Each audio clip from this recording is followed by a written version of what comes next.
ஓம் ஸ்ரீ சாய்ராம். மார்கழி 16 திருப்பாவை 16. நாயகனாய் நின்ற நந்த கோபனுடைய கோயில் காப்பானே, கொடித்தோற்றும் தோரண வாயில் காப்பானே, மணிக்கதவம் தாழ்த்திரவாய். ஆயர் சிறுமியரோமுக்கு அரைபறை மாயன் மணிவண்ணன் நென்னலே வாய் நேர்ந்தான். தூயோமாய் வந்தோம் துயிலெழ பாடுவான் வாயால் முன்னம் மாற்றாதே எம்மா, நீ நேய நிலைக்கதவும் நிக்கேலோர் எம்பாவாய். எங்களுடைய தலைவனாய் இருக்கிற நந்தகோபனின் திருமாளிகையை பாதுகாக்கும் காவலனே, கொடித்தோரணம் கட்டப்பட்ட வாசல் காவலனே, ஆயர்குல சிறுமியரான எங்களுக்காக இந்த மாளிகை கதவை திறப்பாயாக. மாயச் செயல்கள் செய்பவனும் கரிய நிறத்தவனுமான கண்ணன் எங்களுக்கு ஒளியெழுப்பும் பறை தருவதாக நேற்று சொல்லியிருக்கிறான். அதனை பெற்றுச் செல்ல நாங்கள் நீராடி வந்திருக்கிறோம்.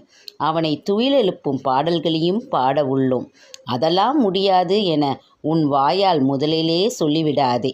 மூடியுள்ள இந்த நிலைக்கதவை எங்களுக்கு திறப்பாயாக. விளக்கம்: ஒருவர் ஒரு செயலை செய்யப்போவதாக தெரிந்த ஒருவரிடம் சொல்கிறார்.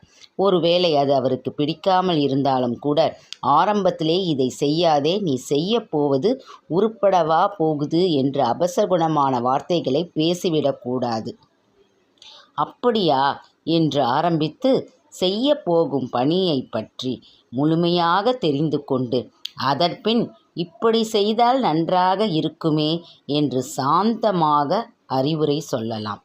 சொற்களின் மனித வாழ்வில் மிக முக்கியமானவை என்று ஆண்டாள் இந்த பாடல் மூலம் நமக்கு அறிவுறுத்துகிறாள். இதுவே இந்த திருப்பாவை பாச்சுரம் 16 பொருள் அண்டு விளக்கமாகும். உங்களுக்கு இந்த சேனல் பிடித்திருந்தால் லைக் செய்யுங்கள், ஷேர் பண்ணுங்கள், சப்ஸ்கிரைப் செய்யுங்கள். மீண்டும் பாச்சுரம் 17 சந்திப்போம்.